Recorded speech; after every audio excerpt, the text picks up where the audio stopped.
Friends, allies, and Americans, welcome to the Defense of Democracy podcast, where we tell the stories of folks who defend your children's rights by advocating for inclusive public school systems and who fight for diversity across our nation. I'm your host, Karen Swoboda. Let's get into it.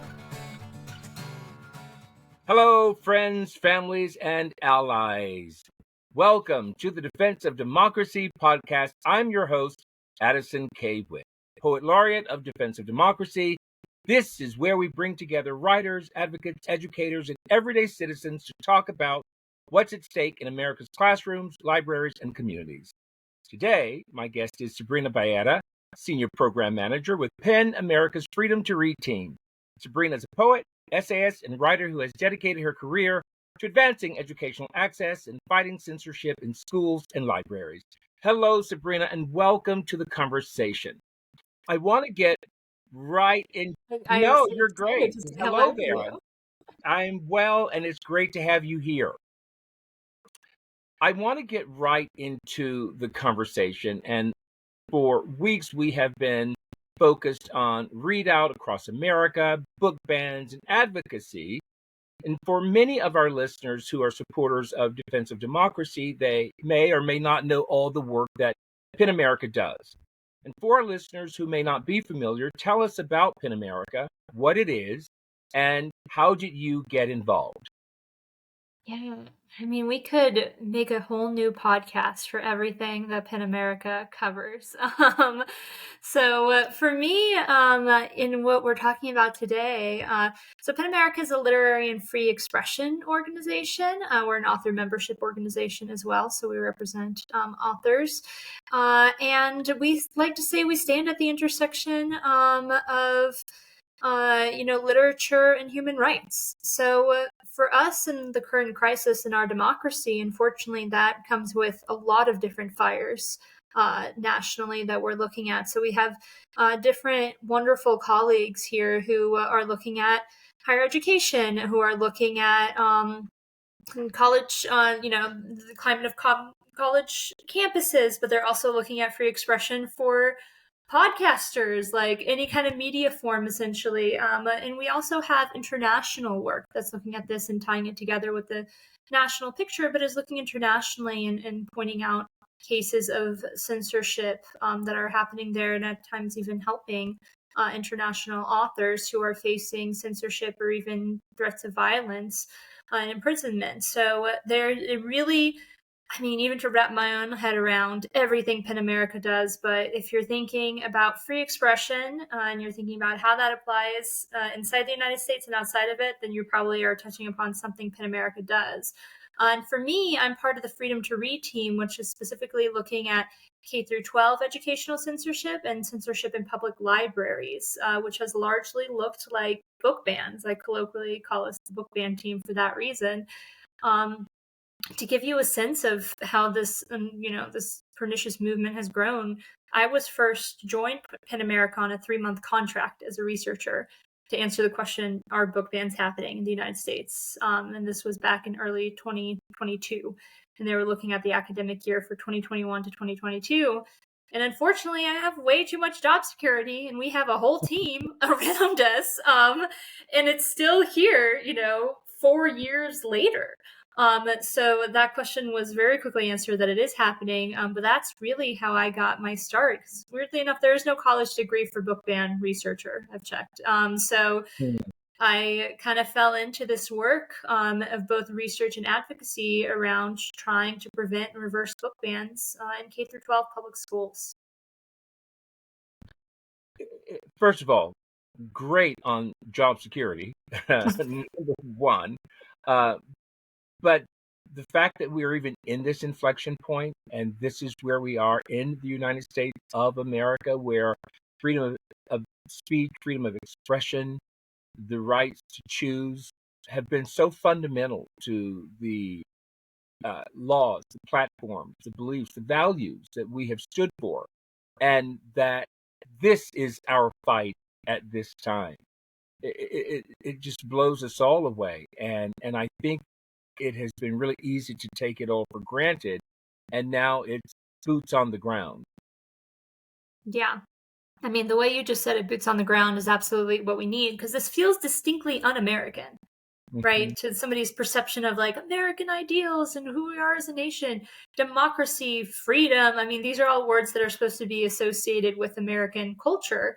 And diversity, like melting pot, like all the different things that can be challenged one way or another as to whether they're really accurate to describe our country. But it's supposed to be agreed upon that that's what we have a really strong First Amendment and free expression and free speech rights. So to see that be so heavily attacked, but then to also see those attacks just garner so much success. Like, it's not that these principles haven't been attacked over, you know, the history of our country, but the Right. fact that now they're gaining so much ground and they're being painted in some patriotic sense, that's what's, deeply feels deeply un-American, to what we're used to in thinking about our own rights. You said there is no specific degree for book banning and fighting that cause. I do know that you come to this work not only as an advocate, but also as a poet and a writer yourself. And how does your creative background shape the way that you approach this advocacy right now today? Yeah, so for me, it hopefully just gives me a sensitivity to it. Because the research and the data, when you're inundated with so many stories and it starts to become figures and you're cataloging things, it can get easy to kind of think of this as a black and white problem that, I'm just cataloging and lose the humanity of it, versus having a background as an author, luckily being surrounded by so many wonderful artists and authors. It gives you a sense of the real human impact of this, that there are real people who are being hurt by these book bans. These are not faceless, nameless books. There are real authors who have poured their hearts, their identities, their stories into these books, only to have them, a bunch of insane rhetoric, hurtful rhetoric, to be used around it. Around them, it feels personal. So for me as a researcher looking at this, it helps keep it personal. And for me, I can't take away my identities from this when I see these attacks. I am queer, I am Brazilian. So when I see, similar types of stories, people who look like me, people who speak like me, people who experience love the same way I do, when I see those attacked, that feels personal. So it helps, I like the fact that it helps ground me as a researcher. And it also just gives me a wonderful community, that when things feel really bleak and when I've read far too many stories that, feel deeply personal but are being attacked, that it helps me continue to have a community of support and care throughout those times, so that I don't just give up. Yeah, yeah. Please don't just give up, because Yeah, we trying we not ne- to. we need so many voices and people that are advocating, because it's easy in our culture to take for granted our freedoms, and when it's time to really fight or advocate, it sometimes takes the masses a while to catch on to what's going on, right? A lot of ground has been gained by opposition because people are struggling to live their day-to-day lives. And so those people who are early on the ground, who are early advocating and fighting, are so critical to where we go in our society. I was listening to one of your previous conversations with Kathy Fleischer on her podcast, and you described book banning as a mounting crisis. That just struck me when I heard that. And what makes this moment so urgent? What's changing that people need to understand? Oh God, the fact that this continues to be relevant is what's so deeply. I did that interview, feels like eons ago, and it continues to only get worse and worse and worse.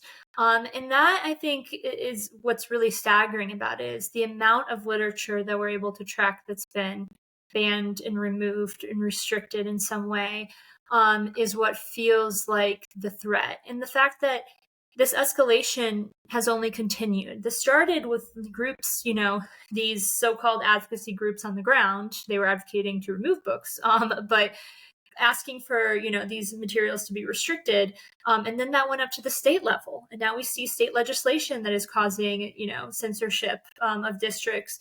Now it's gone all the way up to the Supreme Court with a recent case that was heard there that basically gave parents religious opt-out rights to opt out of materials like LGBTQ plus materials from elementary classrooms. That's an oversimplification, but what we're seeing is that it's a bit of this, give a mouse a cookie kind of thing, that it's like, oh, we'll just, at the district level, we'll just give up these handful of books. But suddenly that's only created more like sweeping amounts of censorship, so that so many other books that people, that you shouldn't have given any of the books. This idea of free expression has to be widely applied for it not to be used to target a wide array of literature. And what we're seeing now is the ramifications of that ever expanding circle of censorship. You mentioned Supreme Court decision pertaining to schools and what's happening in schools. And I think when we sometimes see through media, particularly legacy media, and maybe even on social media, you see the fight being taken to the public school library or some sort of a school board conversation or meeting.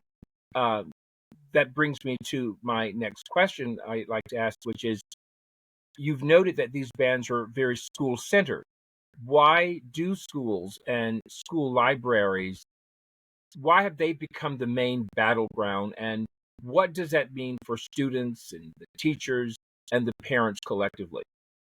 Yeah, and I should note public libraries are also facing this. It started, and you're right, it has been supercharged in school districts because it largely started as a parents' rights argument against students' rights, mind you. But it's and that's not really the correct term for it, because whose parents have those rights? Because there are many parents who are fighting against these book bans and want these books available for their students, and that it's a vocal minority of people who aren't necessarily even associated with the school district who are causing these bans in books to become unavailable to entire districts based on their ideologies. So it's absolutely detrimental, especially to the teachers and the educators who are facing threats, the librarians who are facing harassment threats, there's cases of people bringing books to sheriff's offices and wanting librarians arrested for having those available, which is completely insane. But then it's the students who really lose out. They're losing out on content that was picked for them. Because that's the thing about a school library. It's already a librarian likely has, a master's degree in library sciences and is choosing what's pedagogically appropriate for students, and is choosing for a wide, diverse array of students. Not every book is for every student, but there needs to be a book there for every student. And students have the right, they should have the right to go to a library and pick out materials that reflect their own lived experiences and that also become lifelines to them about what's going on in their young lives, and encourages them to, do it in a space that's not the internet or a Google search. A place that's cultivated and that has adults around who can help them through the different situations. But the books oftentimes are the first kind of soft introduction to a topic where they can find the language to be able to talk about different experiences, both positive and negative, that are happening to them. And they notice when those materials get banned. When stories about Black history get banned, Black students notice that. They feel personally attacked. Queer students Sure. as well, with books about queer identity. So it's hugely detrimental, because even if a school district is just caving to the demands of the state, it still sends a clear signal to those students that that's, your school that is supposed to be for you, to protect you, will cave to the demands of these larger forces, even if it's detrimental to you, and even if it sends a bad message about your importance in that school. Ooh, I love so much what you said. Not every book is right for every student, but every student has the right to access a book that is right for them. Oh my God, that right there, that sums up everything that we're saying. That's so incredibly important. And I'm just wondering, I was just thinking back myself, going to the library as a kid and finding books that mattered to me. And I've always had a wide range of interests. I'd like to read everything I can. As you can see from my books back here, there's a wide range of topics. I was rearranging them last night categorically and seeing what I'm lacking or want more of. And so that is so important. What does reading mean to you personally? And was there a book that transformed the way that you saw the world, particularly stating that you are queer, you are also part Brazilian, and what what does reading mean to you? What books jumped out at you? Yeah, so reading has been hugely influential in my life. I was an English major, so maybe that's the Mm. understatement of the century. But I grew up in Brazil, and the way I really learned and practiced my English was through books. And the way I could culturally engage with American culture was largely through books. And I had a mother who was hugely supportive of my reading habits. If I said I liked a book, even if it was a series, she'd go and buy me the 10 books of that series immediately. And I always had literature in different languages available to me to be able to practice that and to be able to feel comfortable in my own languages, which I think was hugely validating to my identity. But then when I moved to the United States, I was pretty much entering middle school at that point. And it was important that I felt like I was connected to the other students, to other potential friends through this cultural experience. And it's how I was able to juggle those multiple identities. And then later on in life, as I was figuring out my own queer identity, it was a book. I was reading a book where it's not even, it's a central theme in it, but it's not even about that. It's Untamed by Glennon Doyle, which is not even in school libraries, although I argue it could be. But it was hearing about that author's story with her own queer identity and seeing myself in it that made me realize, like, oh, okay, this is what I've been feeling this entire time and could not put words to. And that's what, the really brave thing that authors do for us, that writers do for us, is they put words to their own feelings and thoughts and experiences in a way that you can say, oh my gosh, it's not just me. Like I now know I have a language I can communicate with other people. And that's, that communication is the only way you can work through these things and you can form bonds with other people. And time again, it's been shown that our bonds with other people through these experiences, both positive and negative, are the main factors towards how we deal with emotions of happiness and shame and how we're able to basically get to the other side in a good position and be able to then share that happiness with other people. So to me, books and stories are the connection between humans. That is what that does for us. So it's been, for me personally, but then for me too, just thinking culturally and as somebody who likes to be really grounded in their community, they're the essential, they're the backbone, they're the language, they're the biggest connection that we have between each other. And it's so incredibly personal, Hmm. meaning that I know there have been times when I have, collected books or people have given books to me and they've sat on a shelf for sometimes a couple of years. And one day, for whatever reason, I will pick up a particular book and the words literally leap off the page. And I feel that this is the answer that I've been looking for right here in this particular book that's speaking to me at this particular moment in time. And so for someone else to say, you shouldn't read that book or should not have access to that, they're now making a decision for me, something that could be transformative in my life. And yet someone else says, I have the right to decide what you should or should not read. That's Yeah, what this basically boils down to. exactly. Um, And just to jump off of that yeah, too, books themselves are neutral. They're just pages, sometimes on a Kindle, sometimes physical and ink, that's our right. reaction to them, whether we're having a positive or negative reaction to them, is what brings meaning to them. And everybody has a right to be able to engage with that, and not just be given books with ideas that you're just supposed to agree with. That makes no sense. That critical Right. thinking aspect is really missing from that argument when you say that. And exposure alone is not going to cause someone to be able to change their mind. Like, I read so many straight books. It did not make me straight. Believe me. Like, Right. at this point in my Right. lifetime, I've probably still read more straight books than gay books. I'm still gay. So, like, that is not, it wasn't exposure to Untamed by Glennon Doyle that turned me queer. It was the fact that I was already queer, and it gave me a language that I could work through and relate to. So that is going to be there regardless. We are just That's right. reflecting, it is just reflecting back what's already within us. So the idea that the exposure to these ideologies is going to create something. I read books that I think are, abhorrent. Like, I hate them. Like, the Yeah. ideas behind them, they're That's right. terrible. I hate them, the ideologies. But it's important that I can still engage with them and I can think for myself, and I'm fostering those skills. And I really would challenge anyone to read a book in its entirety and say you agree with every single word within it. Not to um, go totally left field here, but you just made me think of what's happening right now with the horrific um, assassination of Charlie Kirk, and the fact that people agree or vehemently disagree with him. But at the end of the day, everyone believes and agrees that he has the right to his opinions, to share his opinions, to advocate for his beliefs. And that is so fundamental to our American values. And so it's the same thing.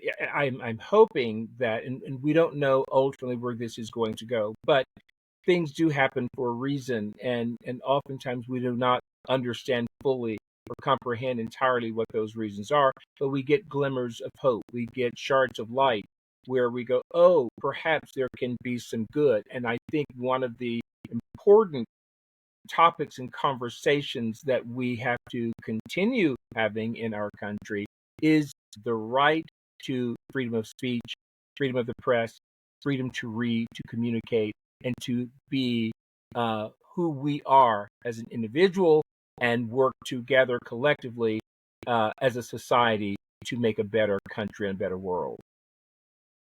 Yes, agreed. And you're right. It's important that people are able to freely speak their minds without violence, without murder. And it's important too that, the backlash to this I've been disappointed by has been to continue to create more censorship. That's right. And to me, that's like, no, wasn't that the opposite of the point here? So That's right. hopefully this does bring an inflection point where we realize that the way forward is to be able to create spaces where these ideas can be shared, because I think that's also, an important element, that sometimes we think the ideas should just be thrown out there, but That's right. without us cultivating an environment and a culture for that, it leaves us where we are now. It does. Let's shift a little bit to this October. We're super excited because it's Read Out Across America. For those who may not know, Read Out Across America is a national week of action running October 5th through the 11th. It's a celebration of the freedom to read and a direct response to censorship. And across the country, authors, educators, librarians, and everyday citizens will gather to read banned and challenged books out loud. I'm super excited about this. I once read, because there was I think several years back, they were banning To Kill a Mockingbird by Harper Lee. I mean, no. Yes, Harper Lee, To Kill a Mockingbird. And I love To Kill a Mockingbird. And my seventh grade English teacher read To Kill a Mockingbird to us aloud. And so I wound up reading it on YouTube, posting it somewhere. And so I'm super excited about this year, this Read Out Across America this October. Anyway, in libraries and schools and bookstores, even on social media, people will be reading aloud and sharing all the different books that have been banned. The idea is simple, but it's powerful. When we read these books publicly, we reclaim the stories that others are trying to erase. It's about visibility, resistance, and dare I say, joy. and anyone can take part, whether by hosting a local event or simply sharing a reading online. So, what does read out mean to you, and why is it such a powerful response to censorship? Yeah, no, to me, I mean, both this is twofold, like the concept of reading out loud and making reading such a community activity and allowing us to sit in our emotions of whatever is happening within the story is really appealing. But I love that this is the actual week, that this is a celebration of Yeah, books. So much right now is heavy. Believe me, I'm sitting in the heavy and every day as I'm working towards doing the research that I do. But it's also, you're so right, it's joyful. There's a reason we're fighting for these stories, is because they give us hope, they give us meaning, they give us light in life. And to me, I love this idea of seeing it through a celebratory lens. yeah, yeah. I do too. I'm super excited. I know so many people are, and I'm gonna find some books that I want to read aloud. Let's go back to PEN America. In your role at PEN America, you track censorship and you track attacks on schools and libraries. What trends are you seeing that are most urgent right now? Yeah, so you've already hit upon a lot of them, but the attack on education, the public school system as a whole.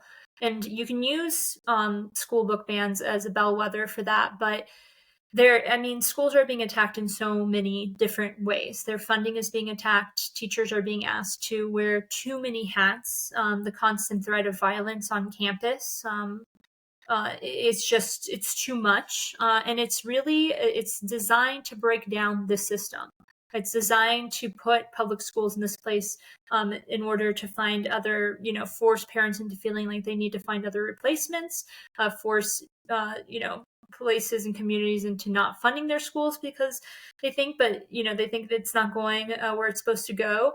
But that's all surface level, because it's actually a much more pernicious attack, and it's purposely orchestrated to be able to take down public schools as an institution, as something that's accessible and free to our citizenry, and that whose job is to create citizens who are critical thinkers, who can think for themselves, who can learn these different skill sets that they can bring forth into other parts of their life. And unfortunately, I feel like it's really designed to break it down and start to go towards the voucher system, the privatization, and really just making public education look completely different than we've ever seen it in this country before. So that to me is a huge trend that we're seeing. But another one, kind of relatedly, and unfortunately, these are not, as catchy as a number and that somebody's going to want to report on, but the breaking of processes. And I see that across the country where there are these processes that we're supposed to adhere to. There are rules that we've all agreed to, and some people are just ignoring them. It's a superintendent who, even though they don't have the power to take a book away, they just decide to take a book away. It's putting together a review committee within a school district, and the review committee reads the book, has recommendations, says the book should stay on shelves. This is an important book. And then the school board says, no, we're just going to remove that. It's a state saying, I don't care that your community has voted on keeping this book. We're the state, and we're telling you you have to get rid of it. And that's something that we're seeing across the board, and that's an example within book bans, but we're seeing that across the country, where there are rules that we all thought we knew and we followed, and that kept, the system of checks and balances in place, and they're not being adhered to anymore. So I find that extremely worrying towards, us as a democratic society, that it doesn't feel democratic anymore. It doesn't feel democratic anymore that individuals and groups are willfully breaking laws, precedents, changing the rules of the game without the collective group discussing it and all agreeing to those shifts, and they're just willfully doing it. And so that feels it's incredibly unsettling, but also very dangerous because it's sending us into a direction that we literally have to fight against in order to maintain the kind of freedom um, that we believe in here in our country. I want to take a quick pause here just to say thank you to the volunteers of Defense of Democracy. None of this work happens without volunteers. Every single step forward, whether it's organizing events, defending a library, or lifting up young voices, is powered by people who give their time and energy. So thank you to all of our volunteers.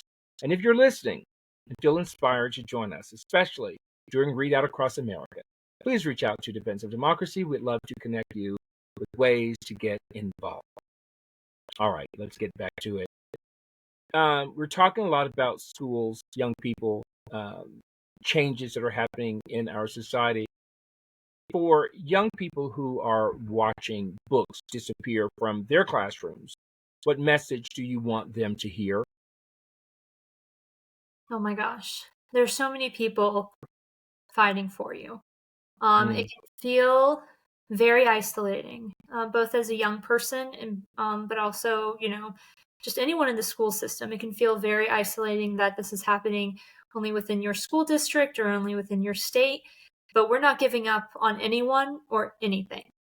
So that means that I'm from Florida. After I moved from Brazil, I moved to Florida. I'm Floridian. I did, all of the rest of my public education there, including both my collegiate degree at the University of Florida and then my master's at UCF, University of Central Florida. We're not giving up on Florida. We're not giving up on southern states. We're not giving up on districts that seem like, have banned hundreds of books. We are not giving up. So it's horrible. You shouldn't have to be going through this. I always say, people ask, well, how can students get engaged? And I'm like, they shouldn't.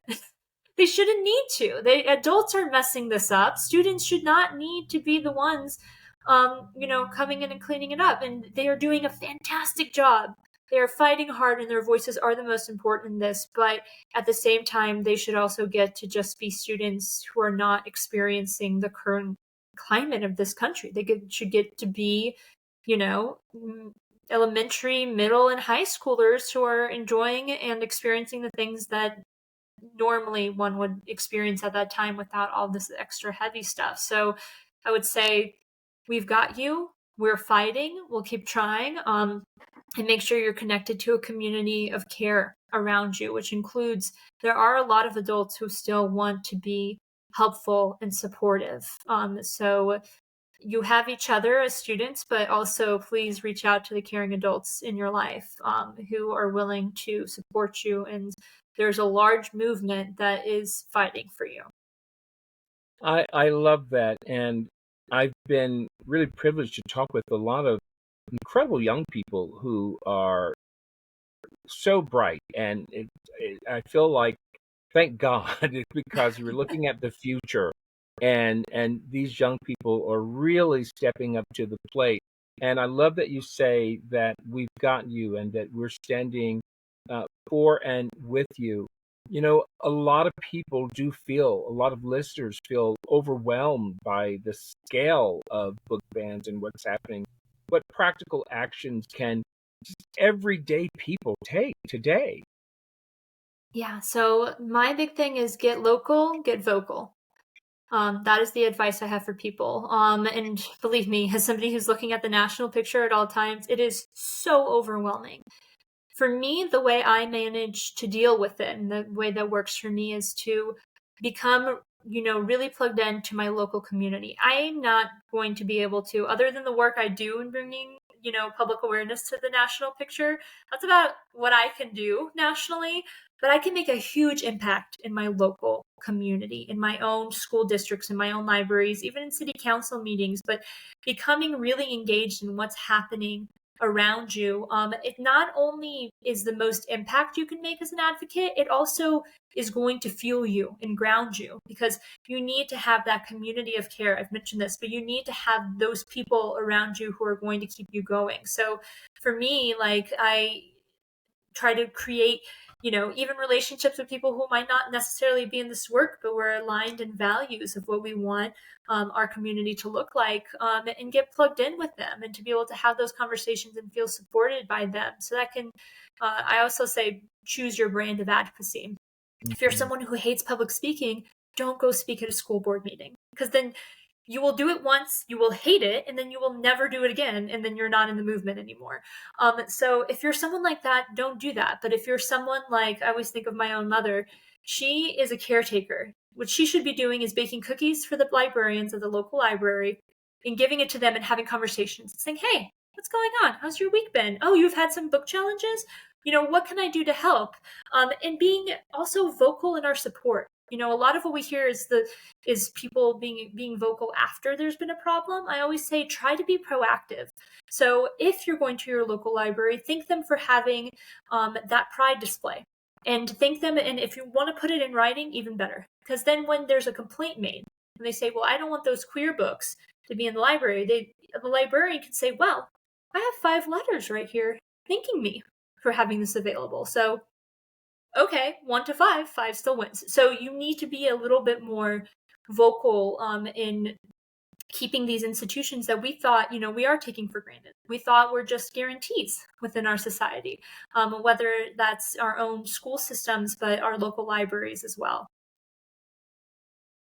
Get in where you fit in. Yeah. And you can make a difference. We've just about rounded out our conversation. I just want to end with a couple more questions, which basically are focused on you. Where do you personally find hope in this fight, and what keeps you grounded and motivated? Oh gosh, people are my hope. And I've asked other advocates, because I feel like I'm rather young in my advocate journey. It's been several years. I'm getting into the middle of it, but I was like, how do you keep the hope? Not just for me and my book ban work, but everything. I feel like every time I look at the news, I'm like, oh my God, like I just want to crawl back into the covers. But it's other people, and knowing they've got my back, and knowing that there are days when, I might be researching bans and there's some homophobic crap really that I can't look at anymore. I can't look at it. And my research partner, Dr. Taslim Magnuson, also a queen in this work, says, I got you. I'll do these, I can go over there. So taking that time to create community, I feel like sometimes is a step we skip. We just want to get to the work. And it's like, the work will be better served and better done if we're in community with each other, and making sure you have those different communities of care, I'll say it again, around you, and supportive people who are in the fight with you. I also think it's important, I think we all have friends who are probably unplugged in some ways, and so you get kind of frustrated because you're like, no, engage. And it's okay to have those friends, but make sure you also have people who are like standing alongside you in the fight, who are on the front lines right beside you, going to hold your hand through it. Like, you need to have those people who, through the thick and thin of this engagement, are going to have your back. And I think that's what keeps you going, that if you need to take a day or a step back, or you have a bad experience, you have someone you can talk to, and that you feel like you're doing it for a reason, instead of this kind of like larger, do it for democracy. It's like, what does that really mean? Versus do it for this neighbor. You can look them in the eye and say, I'm doing this for them. That's going to be, way more nourishing than some larger concept.